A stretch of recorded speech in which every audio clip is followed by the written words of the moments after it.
사도신경으로 우리의 신앙을 고백하며 7월 19일 새벽 예배를 하나님께 올려드리겠습니다.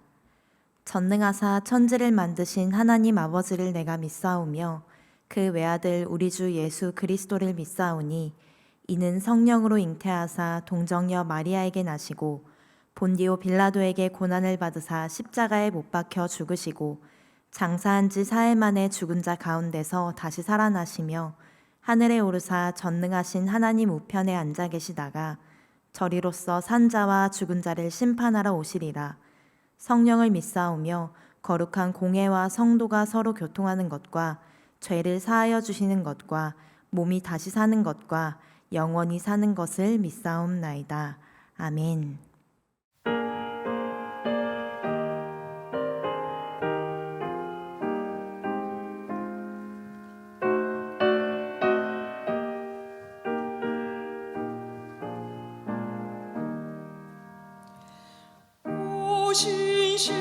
신실하신 주 내 아버지요, 늘 함께 계시니 두려움 없네. 그 사랑 변찮고 날 지키시며 어제나 오늘이 한결같네.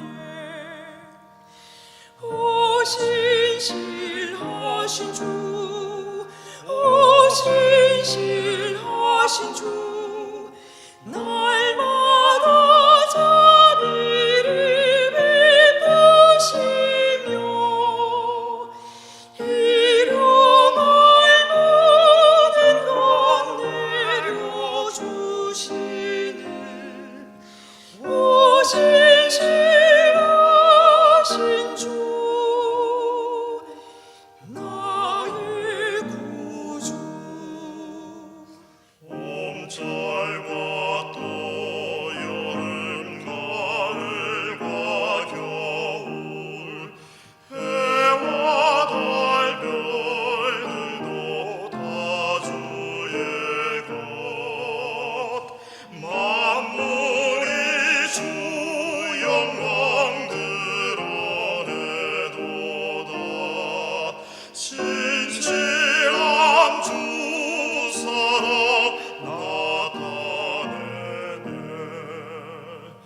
오 신실하신 주, 오 신실하신 주, 날마다 자비를 베푸시며 일용할 모든 것 내려주시니 오 신실하신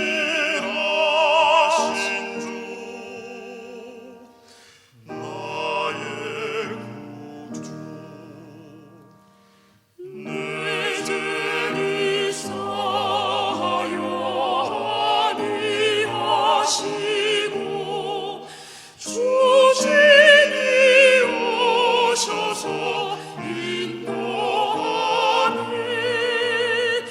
오늘의 힘내가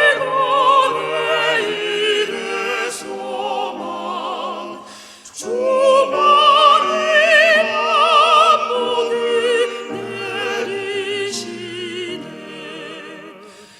오 신실하신 주, 오 신실하신 주, 날마다 자비를 베푸시며 일용할 모든 것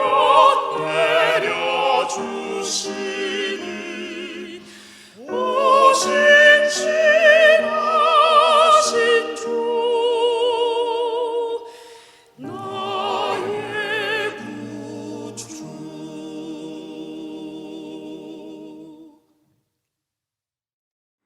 오늘 하나님께서 우리에게 주시는 말씀은 요한계시록 13장 1절에서 10절 말씀입니다. 내가 보니 바다에서 한 짐승이 나오는데 뿔이 10이요 머리가 7이라.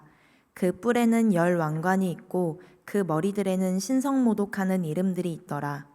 내가 본 짐승은 표범과 비슷하고 그 발은 곰의 발 같고 그 입은 사자의 입 같은데 용이 자기의 능력과 보좌와 큰 권세를 그에게 주었더라.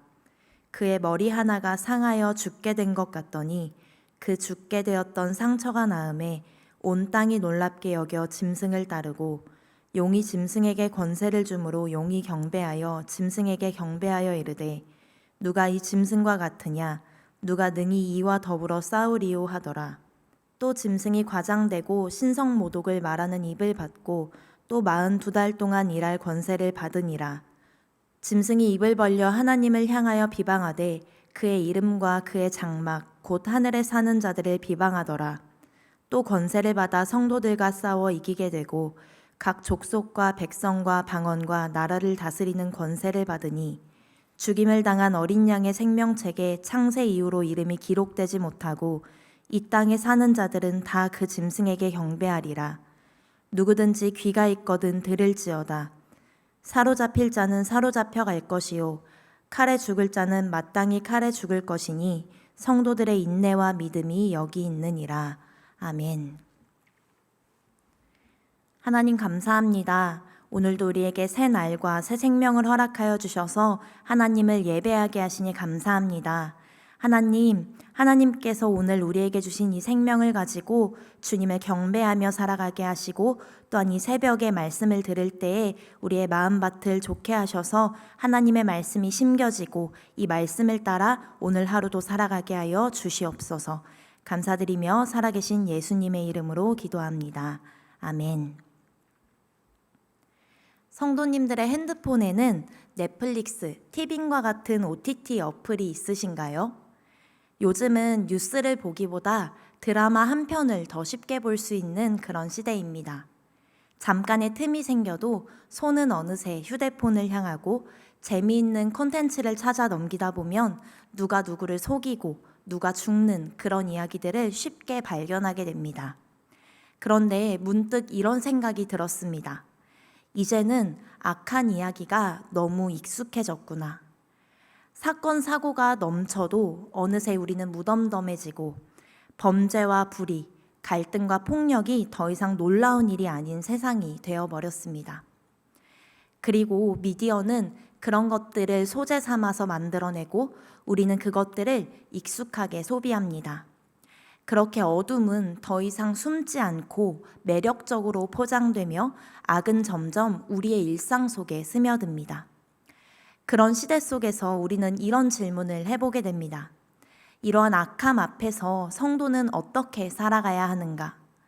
여러분은 악함이 익숙한 이 시대 속에서 어떻게 반응하고 어떻게 해석하며 살아가고 계신가요?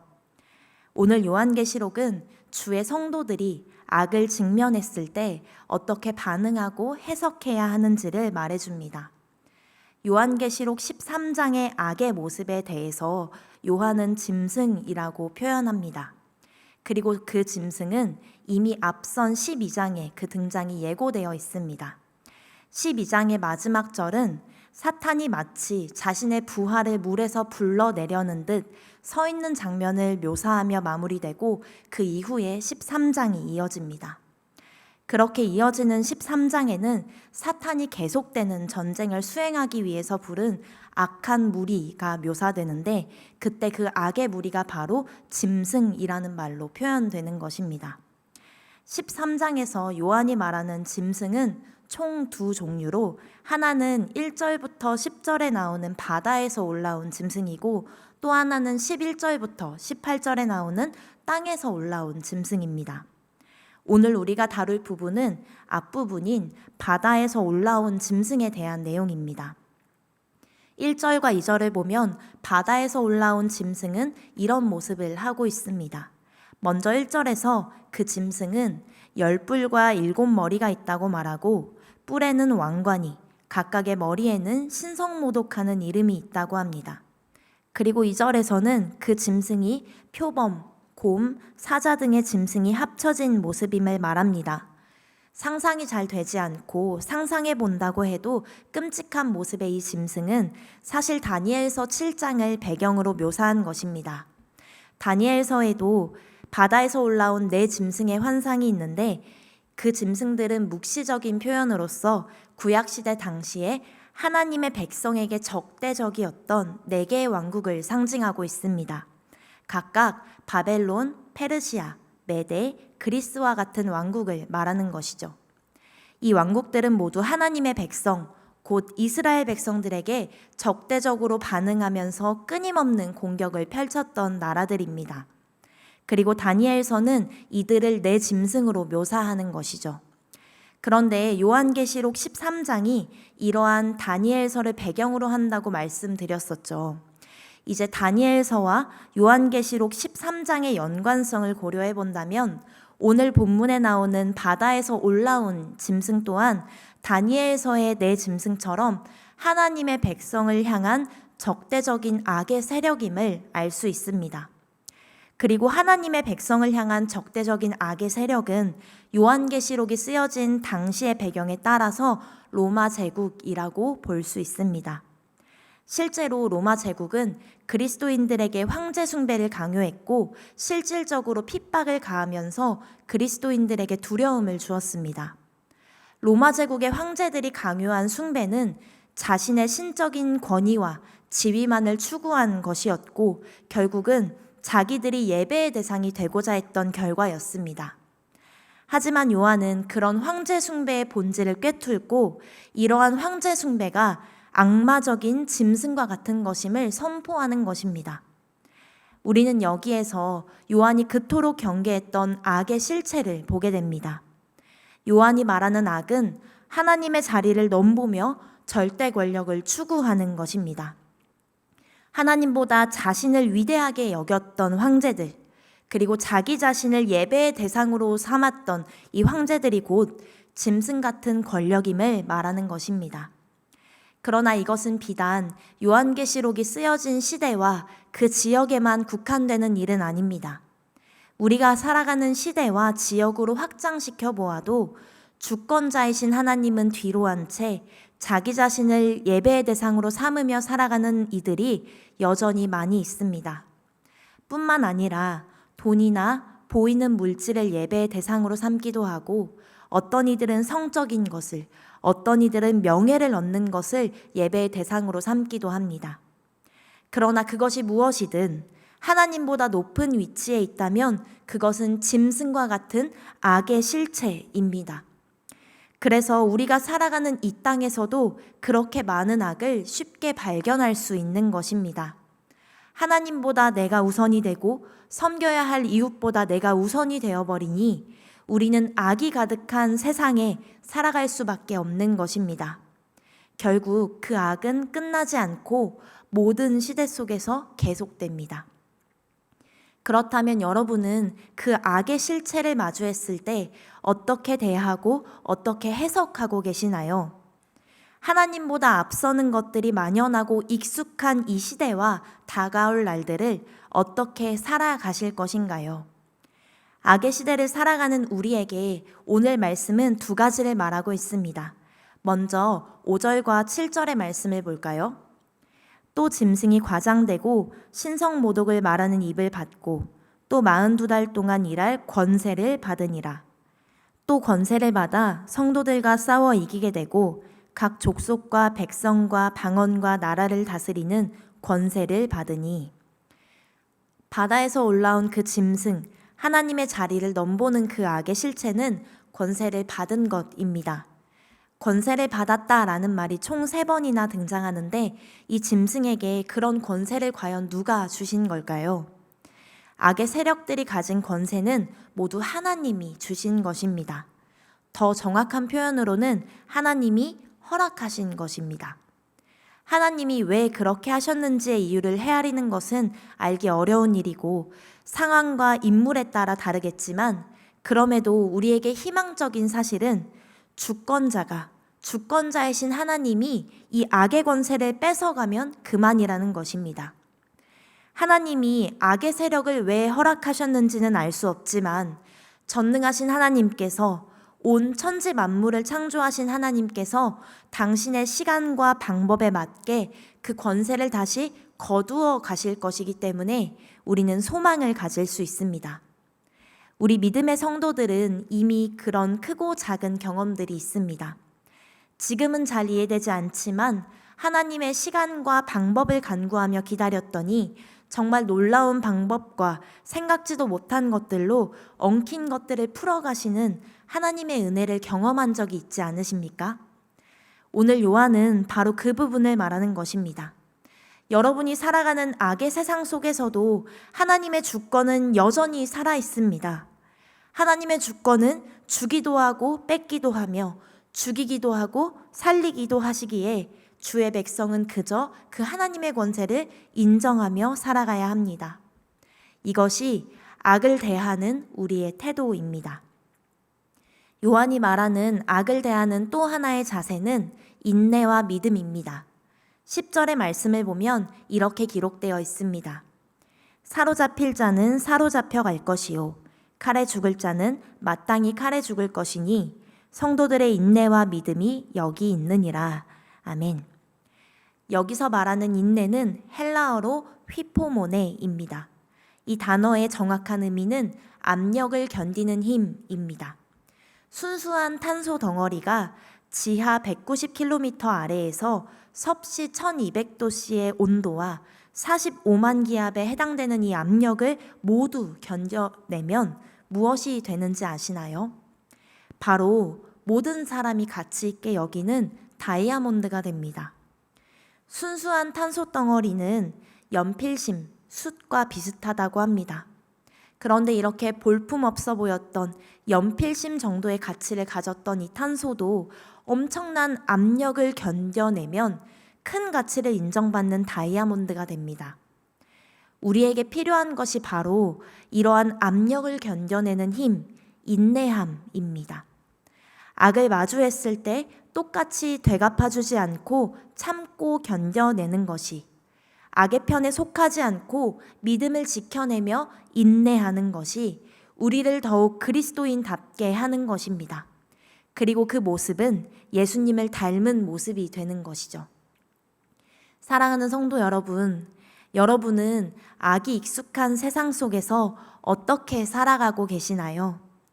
악의 실체 앞에서도 하나님의 주권을 인정하며 압력을 견디는 인내함으로 살아가고 계신가요?